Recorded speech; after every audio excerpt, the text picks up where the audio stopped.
Welcome to కోఫీసన్ movies. ఈరోజు కోఫీసన్ మూవీస్లో very spontaneous and talented comedian Vennela Kishore మనతో పాటు ఉన్నారు. హలో వెన్నెల కిషోర్ గారు, ఎలా ఉన్నారు? బాగున్నారా?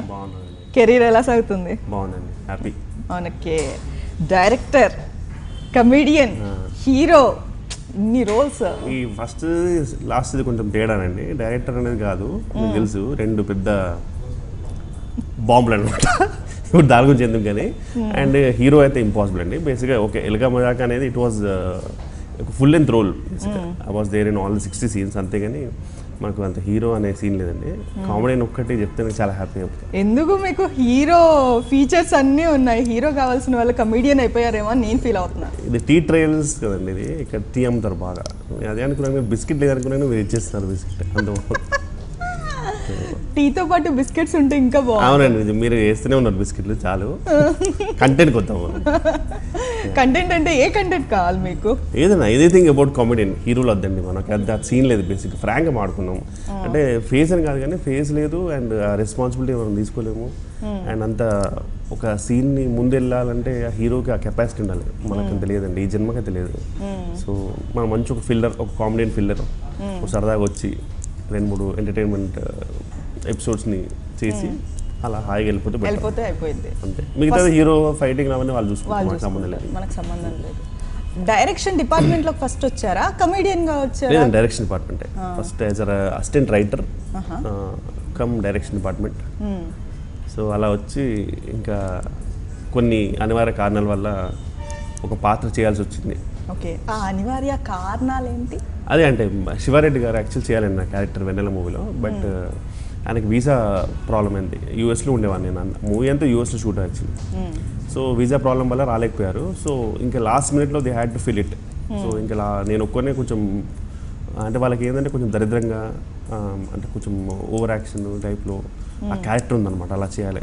సో దానికి వాళ్ళు చాలా చూసారనమాట. అయితే ఇట్లా హ్యూమర్ని కొంచెం ఓవర్గా చేసేది అంటే అండ్ ఓవర్లు కూడా చాలా బాగా పండించేది సునీల్ గారు అండ్ ఆ తర్వాత చిత్రం సీని గారు అండ్ శివారెడ్డి గారు, వీళ్ళందరూ ఉండేవారు అనమాట. సో శివారెడ్డి గారుని అప్రోచ్ అయ్యారు. అయితే పాప మనకి వీసాది ప్రాబ్లం అయింది.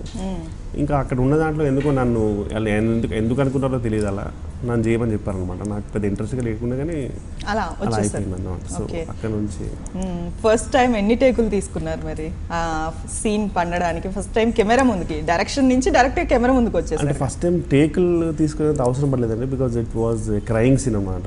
అంటే కళ్ళలో డ్రాప్స్ వేసి అలా. కానీ అక్కడ యూఎస్లో గ్లిజరిన్ అనేది లేకుండా అనమాట. సో మా ఆర్ట్ డైరెక్టర్ చాలా గొప్ప ఆర్ట్ డైరెక్టర్ అనమాట. ఆయన కొన్ని నిమ్మకాయలు తీసుకొచ్చారు అనమాట. నిమ్మకాయలు తీసుకొచ్చి పిండాడు కళ్ళల్లో. నాకు పోట్లు మంటలు, అసలు ఆ మంటల నుంచి నిజంగానే ఏడుపు. ఆ టైంలో టేక్ అంతా ఓకే అయిపోయింది అనమాట. సో అది నా ఫస్ట్ షాట్. అసిస్టెంట్ రైటర్ కూడా అని చెప్పారు. అది సేమ్ అండి. బేసిక్ ఏంటంటే అక్కడ వాళ్ళకంతా అందరికి పర్మిషన్ లేదండి బేసిక్గా ఇక్కడ నుంచి రైటర్స్ని డైరెక్షన్ డిపార్ట్మెంట్ తీసుకెళ్ళడానికి. So they wanted a person who can write first. Basic అది ఇంపార్టెంట్. దాంతోపాటు ఇంకా మిగతా డైరెక్షన్ డిపార్ట్మెంట్ పనులు ఉంటాయి కదండి మామూలుగా, అది కూడా వాళ్ళు నేర్పించేశారు నాకు అక్కడే. సో ఐ వాజ్ లైక్ ఒక బేసిక్గా ముగ్గురు స్ట్రాంగ్ వాళ్ళు తీసుకున్నారు అక్కడ, who can do everything. So అలా మూవీ అంతా మేనేజ్ చేద్దామని బేసిక్. ఒక సాఫ్ట్వేర్ ఇంజనీర్ అక్కడ ఉండి హాయిగా చక్కగా 5 రోజులు ఉద్యోగం, ఆ తర్వాత వీకెండ్స్ ఎంజాయ్ చేయొచ్చు. అదంతా వదిలిపెట్టేసుకుని ఒక కమెడియన్ గా ఒక డైరెక్షన్ డిపార్ట్మెంట్ లోకి, అంటే ఇదంతా ఒక అదృష్టం పరీక్షించుకున్నా. బేసిక్ అది నేను చేసిన పార్ట్ టైం అండి. బేసిక్ నాకు నేను ఆల్రెడీ వర్కింగ్ అప్పుడు అక్కడ. సో నాకు 1 yearకి 1 month paid vacation ఉంటుంది. And I can take 1 more extra month అనమాట, which is unpaid. Okay.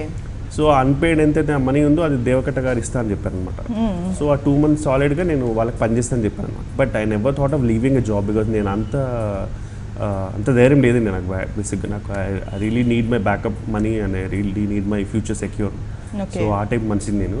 So అలాంటప్పుడు ఆ ఒక్క 2 months మొత్తం చేశాను. ఆ తర్వాత దెన్ 50 day ఫంక్షన్కి వచ్చానండి ఇండియాకి. యాక్చువల్లీ వచ్చినప్పుడు సడన్గా అప్పుడు చాలా సాలిడ్గా మూవీ హిట్ అయింది, సాలిడ్గా పాత్రలు వచ్చాయి నాకు ఆల్మోస్ట్ అలాంటివే. బట్ నేను చేయలేకపోయాను, ఎందుకంటే నేను చేయాలంటే ముందుగా నేను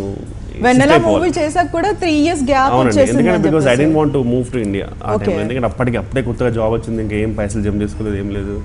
అప్పటికి మా ఇండియాలో మరి మా మమ్మీ డాడీ అదే అంటారు కదా, ఈ మాత్రం దానికి అమెరికా ఎందుకు రా, నీకు చదువు వేసుకొని మళ్ళీ అమెరికాకి వెళ్ళి అక్కడ జాబ్ అప్పుడే స్టార్ట్ అయ్యి నువ్వు మళ్ళీ ఇండియా వచ్చేస్తే ఆ మాత్రం దానికి ఇంత ఖర్చు పెట్టావు ఎందుకని. సో అందుకే నేను డిసైడ్ అయిపోయాను, నేను no matter what I will make some money some for my backup and then I will think about it future అనుకో. ఓకే, బాగా సంపాదించారు మరి. లేదండి, ఈ లోపే నేను మళ్ళీ మా మమ్మీ ఇంకా బాగా కోప్పడరు అనమాట, ఇంకా it's too much, you can come back to India అంటే అప్పుడు వచ్చేసాను. బ్రహ్మానందం అంటే స్పెషల్గా ఆ క్యారెక్టర్, ఆ పేరు చెప్పగానే ఒక మ్యానరిజం, ఒక స్టైల్ మనకు గుర్తొస్తాయి. మరి వెన్నెల కిషోర్కి ఎందుకు లేదు? అంటే మీరు అలా నార్మల్గా ఒక క్యారెక్టర్ని బట్టే క్యారెక్టర్ గుర్తొస్తుంది, కానీ మీరు ఎందుకు ఒక మేనరిజాన్ని, స్టైల్ని ఏర్పాటు చేసుకోవాలి? అది డిసడ్వాంటేజ్ అడ్వాంటేజ్ నాకు తెలియదు, కానీ ఏదో సంథింగ్ యూనిక్. ఎందుకంటే నాకు మామూలుగా చాలామంది అంటుంటారు that I always try to imitate అండి మిమ్మల్ని, ఎందుకు మీ దగ్గర ఒక మేనరిజం లేదంటే. లేదు, మీరు ఇమిటేట్ చేయరు. అంటే వాళ్ళు నన్ను ఇమిటేట్ చేద్దాం అనుకుంటారు యాక్చువల్లీ, ఏదైనా ఇప్పుడు ప్రోగ్రామ్లో. మీరు వాళ్ళని ఇమిటేట్ చేయట్లేదు, వాళ్ళు మిమ్మల్ని ఇమిటేట్ చేద్దాం అనుకున్నా, అది రాదండి, ఎందుకంటే మీకు మేనరిజం ఉండేది ఏంటండి అంటారు కొందరు మామూలుగా. ఎందుకు I never I don't think I have the talent to have mannerism అనిపిస్తుంది బేసిక్గా. ఎందుకంటే ఈవెన్ పృథ్వీ గారికి ఒక మేనరిజం ఉంది, నాకు ఆయన హిందీలో మాట్లాడితే నాకు బాగా ఇష్టం. ఎప్పుడైనా మా కాంబినేషన్ ఉంటే నేను చెప్తుంటాను, వీలైతే ఒక 2-3 హిందీ వర్డ్స్ వేయమని చెప్తాను, ఎందుకంటే ఆయన హిందీ చాలా బాగుంటుంది యాక్చువల్లీ, అండ్ ఒక మోడ్యులేషన్ బాగుంటుంది. సప్తగిరి ఒకళ్ళని కొట్టాలి, లేకపోతే ఒకళ్ళు సప్తగిరిని కొట్టాలి, అప్పుడు అసలు వచ్చే హ్యూమర్ మామూలు హ్యూమర్ కాదు, చాలా స్ట్రాంగ్ ఉంటుంది యాక్చువల్లీ ఆ డోస్. ఈవెన్ తాగుబోతు రమేష్ ఆయనకు ఒక సపరేట్ మేనరిజం ఉంది. సో అందరికీ ఒక మేనరిజం ఉంది, నాకు లేదేంటని అప్పుడు నేను కూడా ఆలోచిస్తుంటా, కానీ ఎందుకో తెలియదు మరి, దాని గురించి నేను ఏం చెప్పలేను. బట్ సమ్హౌ ఇట్ ఆల్మోస్ట్ ఇండస్ట్రీలోకి వచ్చి కూడా 10 years అయిపోయింది. 2008 అంటే, సో ఆల్మోస్ట్ అటు సీనియర్స్ ఇటు జూనియర్స్ మధ్యలో ఒక సునీల్ లాంటి వాళ్ళు వచ్చేసారు. ఇప్పుడు ఇండస్ట్రీలో ఎటువంటి పరిస్థితి ఉంది కమెడియన్స్కి? అంటే సీనియర్స్ ఉన్నారు, ఇటు మీరు ఉన్నారు, ఇప్పుడున్న సిచ్యువేషన్ ఏం చెప్తారు మీరు? సూపర్ సిచ్యువేషన్ అండి ఇప్పుడు, యాక్చువల్లీ చాలా అంటే అవకాశాలని గ్రాప్ చేసుకునే సిచ్యువేషన్ ఉందా మీకు, లేదంటే? లేదండి, అంటే అవకాశాలు చాలా ఉన్నాయి బేసిక్గా కంపేర్డ్, అండ్ అంతే సప్లై ఉంది బేసిక్గా. అండ్ ఈవెన్ ఇప్పుడు చూస్తే మీరు జబర్దస్త్లో యాక్చువల్లీ మైండ్ బ్లోయింగ్ టాలెంట్ ఉంది అక్కడ అంతా. అంటే వేల మీద లెక్క పెట్టుకోవచ్చు, బ్రహ్మానందం కావచ్చు, ఎంఎస్ కావచ్చు, ఆ తర్వాత సునీల్ కావచ్చు, ఇలా మీరు కావచ్చు, ఆ తర్వాత రమేష్ కావచ్చు. సో అంటే మిమ్మల్ని చూస్తే ఒక 5-6 తప్పితే తెలుగులో కమెడియన్స్ కరువు అయిపోయారు మనకి. అంటే అలానే కదండి, బేసిక్గా కామెడియన్స్ అయితే ఉన్నారు, బట్ ప్రాబ్లం ఏంటంటే మన రైటింగ్లో అన్ని కామెడియన్స్ అక్కర్లేదు. ముందు ఒకప్పుడు ఎలా ఉండేదంటే ఒక సీన్లో ఒక 6 to 7 కామెడియన్స్ ఉండేవారు. ఇప్పుడు మీరు ఈవీవి గారి మూవీస్ చూస్తే ఎవ్రీ సీన్లో ఒక మినిమం 5-6 కామెడియన్లు, వాళ్ళకి అందరికి సపరేట్ క్యారెక్టర్. శ్రీరామ్ కావచ్చు, లేదంటే శకుంతల గారు కావచ్చు, వాళ్ళందరితో. ఇప్పుడు ఏమైపోయిందండి, ఈవెన్ మనం రావు రమేష్ గారు ఒకప్పుడు ఆ టైంలో ఉండుంటే రావు రమేష్ గారిని ఒక విలన్గా అనుకునేవారు అంతే ఫిక్స్గా, ఒక క్యారెక్టర్ ఆర్టిస్ట్గా. ఇప్పుడు మీరు రీసెంట్గా చూస్తే వాళ్ళు యాక్చువల్ రావు రమేష్ గారిలో ఒక కామెడియన్ ఉన్నాడు. అవును. సో బేసిక్గా మనకి ఏంటంటే they are writing comedy according to the situation. బేసిక్గా ఆ సిచ్యువేషన్లో నిజంగా ఒక కామెడియన్ అవసరమైతేనే వాడు వస్తాడు ఎంట్రీ, లేకపోతే అక్కడే వాళ్ళు ఉన్న వాళ్ళతో కామెడీ అయిపోతుంది. సో దానివల్ల we don't need that many comedians in some particular movies. అంటే అలాంటి మూవీస్ చాలా తగ్గిపోయాయి, ఏంటంటే ఓన్లీ కామెడియన్ చేసే మూవీస్ తగ్గిపోయాయి. ఇప్పుడు ఏంటంటే ప్రతి మూవీలో ఆ సిచ్యువేషన్ తగ్గట్టు కామెడీ ఉంటుంది, ఆ కామెడీకి ఒక సపరేట్ ట్రాక్ అవసరం పడితేనే ఒక కామెడియన్ ఎంటర్ అవుతాడు. మీరు ముందు పాత మూవీస్ గమనిస్తే ప్రతి దాంట్లో సపరేట్ ట్రాక్, అసలు సినిమాకి సంబంధం ఉండదు. సడన్గా ఒక రోడ్ మీద వెళ్తుంటే ఒక తాగుపోతే ఒక వేడితో గొడవ, అది సపరేట్ ట్రాక్. ఇప్పుడు అలా లేదండి, because everything should go through the story ఉంది. సో ఒక రకంగా గుడ్ థింగ్ ఏంటంటే ఇట్ ఇస్ నాట్ గోయింగ్ అంటే సైడ్ ట్రాక్ అవ్వట్లేదు. ఇంకోటి ఏంటంటే కామెడియన్స్ అంతమందిని యూజ్ చేసుకోవట్లేదు ముందటంతా. So eventually I think everything is going for good. Comedian గా ఉండి ఎప్పుడు ఇన్నోసెంట్ గా ఉండి సినిమాల్లో హీరోలతో దెబ్బలు తింటూ ఉంటావు, ఎప్పుడు ఫీలింగ్ ఏమీ అనిపించలేదా? లేదండి, ఎప్పుడు దెబ్బలు సరిగ్గా కొట్టలేదు అంటే ఎప్పుడు సరిగ్గా తగలేదు కూడా యాక్చువల్లీ. సో ఓవర్లాప్ చేస్తారు, సో పెద్ద ప్రాబ్లం అనిపించలేదు. ఓకే. సో అంటే ఇలాంటి క్యారెక్టర్లు వస్తున్నాయని చెప్పేసి ఎప్పుడైనా కోపం వచ్చేసి లోపల ఒక 2 బాక్సింగ్ గుద్దులు ఇచ్చేద్దాం చెప్తే మరి దరిద్రంగా ఉంటుందేమో. నాకు చాలా ఇష్టం ఆ క్యారెక్టర్స్. నాకు ఇంకా చాలామందికి ఏంటంటే నేను గమనించాను, కొందరు కామెడియన్స్ ఏంటంటే అరే నాకు పొద్దున్నాగా హీరో పక్కన ఉండడం ఇష్టం ఉండదురా, నాకు ఇలా మధ్యలో వచ్చేసి చిన్న కామెడీ వేసి వెళ్ళిపోవాలంటుంది. కానీ నాకేంటంటే అది ఇష్టం. ఎందుకంటే ఏమైపోతుంటే అక్కడ చాలా ఛాన్స్ ఉంటుంది మనకు ఎంటర్టైన్మెంట్ చేయడానికి. హీరోకి ఎలాగో హీరోయిన్తో పని ఉంటుంది, ఏదో ఆ పనిలో ఉంటాడు, లేకపోతే సడన్గా లవ్ ఎక్స్ప్రెషన్స్, మనం పక్కన ఖాళీగా ఉంటాం కదా, మనం మన ఎక్స్ప్రెషన్తో ఏమైనా చేయొచ్చు చిన్న ఒక చిన్న ఏమంటారంటే కోరిక. సో అది కూడా నాకు బాగా ఇష్టం. ఈవెన్ బావు బంగారం మూవీలో నాకు చాలా ఫుల్ లెంత్, అంటే ఇట్స్ నాట్ అండ్ అంటే ఒక అవుట్ అండ్ అవుట్ అద్భుతమైన డైలాగ్ నాకు ఉండవు, కానీ ఫుల్ లెంత్ ఉంటుంది. So I have my own character. So నేను వెంకటేష్ గారితో ఉన్నప్పుడు ఆయన ఒక 4 మాట్లాడిన తర్వాత నేను ఒక పంచ్ చిన్నది, అలా నాకు ఇష్టం actually. I genuinely enjoy it. ఏ హీరోలతో మీకు బాగా కోఆపరేషన్ ఉంది, ర్యాపో ఉంది, ఎవరితో చేయడానికి ఎక్కువ ఇష్టపడతారు? ఎనీ టైం మహేష్ బాబు గారు, అంత ఏమన్నా మహేష్ బాబు తోటి దూకుడుతోటే కదా, శాస్త్రి శాస్త్రి అని చెప్పేసరికి పడిపోయారు. బేసిక్గా నాది వన్ వే లవ్ బేసిక్గా. అంటే కోఆపరేషన్ అంటే చాలా మంది అనుకుంటారు యాక్చువల్లీ. మహేష్ బాబు గారితో 3 సినిమాలు చేసిన తర్వాత ఒకసారి నంబర్ ఇరా మహేష్ బాబు గారి నెంబర్ ఉంది అనుకుంటున్నాను. అదేంటి 3 సినిమాలు చేసి నంబర్ లేదా అని. బేసిక్గా ఆఫ్ స్క్రీన్ పెద్దగా ఏం మాట్లాడుకోమండి, ఎందుకంటే ఆయన చాలా మట్టుకు క్యారెక్టర్లోనే ఉంటారు యాక్చువల్లీ. చాలా డెడికేషన్ అండి, ఇన్వాల్వ్ అయిపోయి ఉంటారు యాక్చువల్లీ. కానీ ఏంటంటే ఆయన the way he acts and the way he shows the dedication చూస్తే మంచి అనిపిస్తుంది యాక్చువల్లీ. అంటే ఒక అంత పెద్ద హీరో కూడా డైరెక్టర్ దగ్గర ఏదంటే అది అసలు ఈవెన్ ప్రతి చిన్న డైలాగ్ కూడా సార్ ఒకసారి మీరు చేసి చూపించండి, ఓకే, అంత డెడికేషన్తో అడుగుతుంటే నాకు భలే ముచ్చటిస్తుంది అని చూస్తే. అండ్ ఎవెన్చువల్లీ మహేష్ బాబు గారి పక్కన చిన్న క్యారెక్టర్ ఇచ్చినా సరే నాకు బాగా మైలేజ్ వస్తుంది. అందుకని నాకు బాగా ఇష్టం. అండ్ ఆయన తర్వాత నాన్నగారు ఏంటంటే మంచి ర్యాప్, మైండ్ బ్లోయింగ్ ర్యాప్ అనమాట ఆఫ్ స్క్రీన్. అసలు ఇద్దరం ఒక సీన్ ముందు ఇద్దరం కూర్చొని ఫస్ట్ ఒక రిహార్సల్ చేస్తాం అనమాట. సో చేసేటప్పుడు ఆటోమేటిక్గా ఆయన నుంచి ఒక పంచ్ వస్తుంది సపరేట్, నా నుంచి ఒక పంచ్ వస్తుంది. అండ్ అది సడన్గా తెలియకుండా ఒక మంచి సీన్ అయిపోద్ది. అది మళ్ళీ వెళ్ళి మేము డైరెక్టర్ దగ్గర చూపిస్తాం అనమాట. ఆయనకు నచ్చితే ఓకే, నచ్చకపోతే మళ్ళీ కొంచెం సెన్సార్ చేసి మళ్ళీ వీళ్ళు గెట్ బ్యాక్ అనమాట. సో అది చాలా ఫన్ ప్రాసెస్ యాక్చువల్లీ. నాన్నగారు సినిమాల్లోకి వచ్చాక మీరు బాగా చేశారని చెప్పేసి మీ ఫ్రెండ్స్ కానీ మీకు బాగా ఇష్టంగా ఏదైనా తీసుకొచ్చి ఇవ్వడం, ఇది బాగా చేశారు ఇది ఇది అని చెప్పేసి వాళ్ళు రికగ్నైజ్ చేసి మాట్లాడడం, అలాంటిది ఏదైనా ఉందా? అంటే బేసిక్గా నా ఫ్రెండ్స్ అంటే కామారెడ్డిలో ఉన్నారండి, విశాలని అండ్ సిద్దిపేటలో మహేష్ అండి. వీళ్ళు ఏంటంటే నా ఇంటర్మీడియట్ ఫ్రెండ్స్ బేసిక్గా. ఓకే, ఇప్పటికీ వాళ్ళిద్దరూ మార్బు బెస్ట్. వాళ్ళు ఏంటంటే they know me personally and వాళ్ళకి చాలా మాట కనిపిస్తుంది అనమాట. నువ్వు సినిమా కంటే కొంచెం బయటనే ఎక్కువ ఫన్ ఉంటుందిరా, ఇంకా సినిమాలో నేను వాడుకోవట్లేదు అనే ఫీలింగ్లో ఉంటారు ఇప్పుడు. అదేంటో కొంచెం ఓవర్ యాక్షన్ అనమాట. సో నేను ఏదైనా జెన్యున్గా ఏదైనా మంచి మూవీలో నేను నిజంగా ఎక్స్పెక్ట్ చేస్తాను, కాంప్లిమెంట్ ఇస్తాను. కానీ చూశాను రా బాగుంది అని మిగతా అందరి కామెడీస్ పొగుడుతుంటారు నన్ను తప్ప. వీడు అన్నీ చెప్తున్నాడు, నేను నా పేరు చెప్పట్లేదని. ఏదైనా సరే అసలు అరే పృథ్వీ గారు చేశారా, చచ్చిపోయారు రా నవ్వి అని చెప్పి ఇలా మాడుతుంటే కానీ నా గురించి చేయమన్నారు. నేను ఇంకా ఉండి ఒకసారి అడిగా, ఏంట్రా నేను ఇలా చేసి చెప్పొచ్చు కదంటే నీది రెగ్యులరే కదరా ముందే. ఓకే అంటే మీది అలవాటు అయిపోయింది, అలవాటు తెలియదు మన దగ్గర వాళ్ళ అలవాటు అయిపోయింది అనుకుంటా. నేను ప్రతి ఇంకా బాగా చేయాలన్న ఫీలింగ్ తో ఏమన్నా అంత గొప్ప ఫ్రెండ్షిప్ కాదు, అంత గొప్ప అది లేదు. ఫస్ట్ మూవీ మీకు చిరంజీవి గారితో వస్తే చేయలేదని చెప్పేసి ఉన్నాం, అది నిజమే? అంత దారుణంగా చెప్పనక్కర్లేదు. అలా చిరంజీవి గారితో వస్తే నేను చేయలేదు అలా ఏం లేదు. కానీ బేసిక్గా ఆఫీస్కి పిలిచారు నాకు అంజనా ప్రొడక్షన్స్ వాళ్ళు. అప్పుడే నేను ఓన్లీ 15 days కోసం వచ్చాను అనమాట. అయితే వాళ్ళు అప్పుడు సునీల్ గారి పక్కన క్యారెక్టర్ బేసిక్గా హర్షవర్ధన్ గారి క్యారెక్టర్. సో అందులో అడిగారు. సో అడిగినప్పుడు నేను డైరెక్టర్గా కలిసిన మురుగదాస్ గారిని, అండ్ ఈవెన్ నాకు టెస్ట్ చేయండి మొత్తం ఫార్మల్ వేర్ మీద. వాళ్ళకి ఓకే అయిపోయింది. ఓకే అయిపోయిన తర్వాత వాళ్ళు అడిగింది ఏంటంటే సాలిడ్ 4 months కావాలన్నారు యాక్చువల్లీ.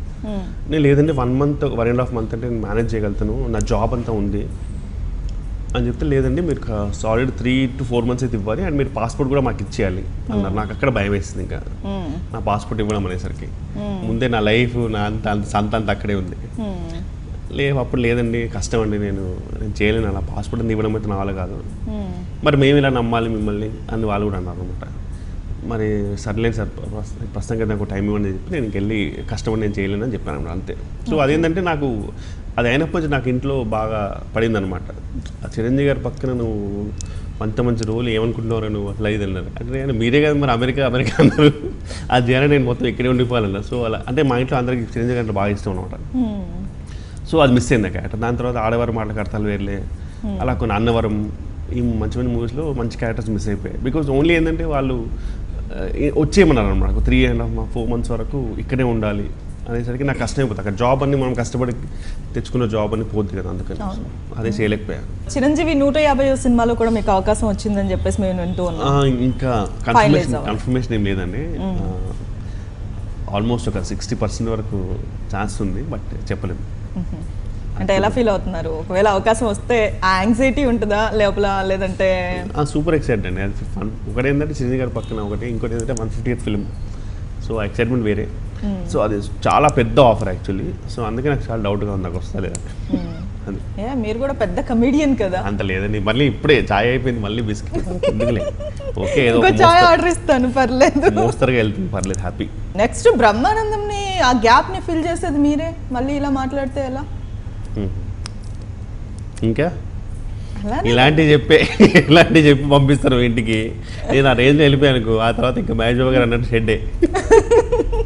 అలా ఏం లేదు కదా, బ్రహ్మానందం గారు సీనియర్, మీరు జూనియర్. లేదండి, బట్ బ్రహ్మానంద గారికి నా మధ్యలో చాలా మంది ఉన్నారు. సో ఐ డోంట్ థింక్ ఈ జన్మకైతే కష్టము ఫీలింగ్. బట్ బ్రహ్మానంద గారి పక్కన నాకు ఫుల్ లెంత్ రోల్ ఉంటే మాత్రం I will be very happy. Okay, ఆయన పక్కన ఉంటే చాలు. సూపర్ 10 అంటే ఆ టైమింగ్ అసలు భలే ఉంటుందండి. ఓకే, చాలా ఎంజాయ్ చేయొచ్చు. బాలయ్య బాబుతో ఎలాంటి ఎక్స్పీరియన్స్ ఉంది? చేసింది 2 days ఏనండి. యాక్చువల్లీ పెద్ద మన అంటే ర్యాప్ అంటే లేదు, బికాస్ 2 days అండ్ ఈవెన్ సీన్స్లో కూడా ఓన్లీ ఒక స్లాబ్ ఉంటుంది అంతే. అది కూడా నేను అనుకున్నాను ఒక స్లాబ్ కదా, then might be some rap అనుకున్నాను. బట్ అది కూడా చీకట్లో చేస్తారు అనమాట. సో కొట్టే ముందు చీకటి అయిపోతుంది, సడన్గా ఇలా ఉంటుంది. సో అలా I don't really have a chance to interact with basically. Okay, and ఇప్పుడున్న యంగర్ జనరేషన్లో మీకు ఎవరంటే బాగా ఇష్టము? Ram Charan, Bunny, what ever it may be, అంటే వాళ్ళు ఎవరు బాగా మీకు దగ్గరగా ఉన్నట్టుగా ఉందా? ఎవరితో మీరు అంటే చాలా క్లోజ్ అంటే సాయిధరం తేజ్ గారు అండి బేసిక్. ఎందుకంటే సుప్రీం చేసిన తర్వాత ఈ మధ్యకాలంలో అంత క్లోజ్ ఎవరితో అవ్వాలా. అంటే వే టు హంబుల్, అసలు హంబుల్ అండ్ గ్రౌండెడ్ అయినా, అండ్ సూపర్ ఫన్ ఉంటుంది. కాంబినేషన్ ఉంటే మాత్రం అసలు భలే టైమింగ్ ఉంటుంది అని చాలా నమ్మకం ఆయనతోటి.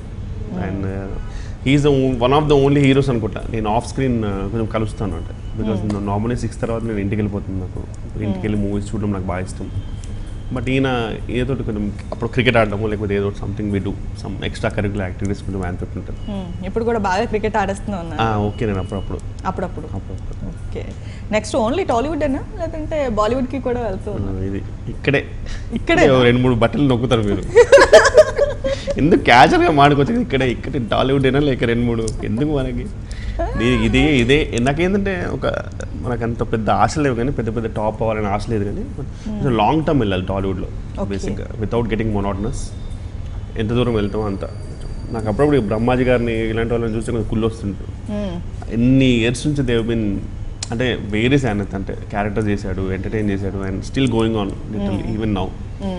సో నిజంగా I don't know how much it takes to be that way, కానీ కొంచెం అంత లాంగ్ ఉండాలని నాకు బాగా ఇష్టం. ఓన్లీ సిల్వర్ స్క్రీన్ అయినా లేదంటే స్మాల్ స్క్రీన్ పైన కూడా మీరు కూడా కనిపిస్తారు? అలీ గారు బాగా పాపులర్ అయిపోయారు. అంటే అది దానికి సపరేట్ టాలెంట్ అండి మళ్ళీ నాకు. యాక్చువల్లీ అందుకే నేను షోస్ కూడా వెళ్ళడానికి భయపడతాను. ఎందుకంటే నాకు షోస్కు వెళ్ళడానికి ఎక్సైట్మెంట్ ఉంటుంది నాకు బాగా, కానీ వెళ్ళిన తర్వాత ఫస్ట్ ఏమంటారంటే ఇంట్రొడక్షన్లో డ్యాన్స్ చేయమంటారు.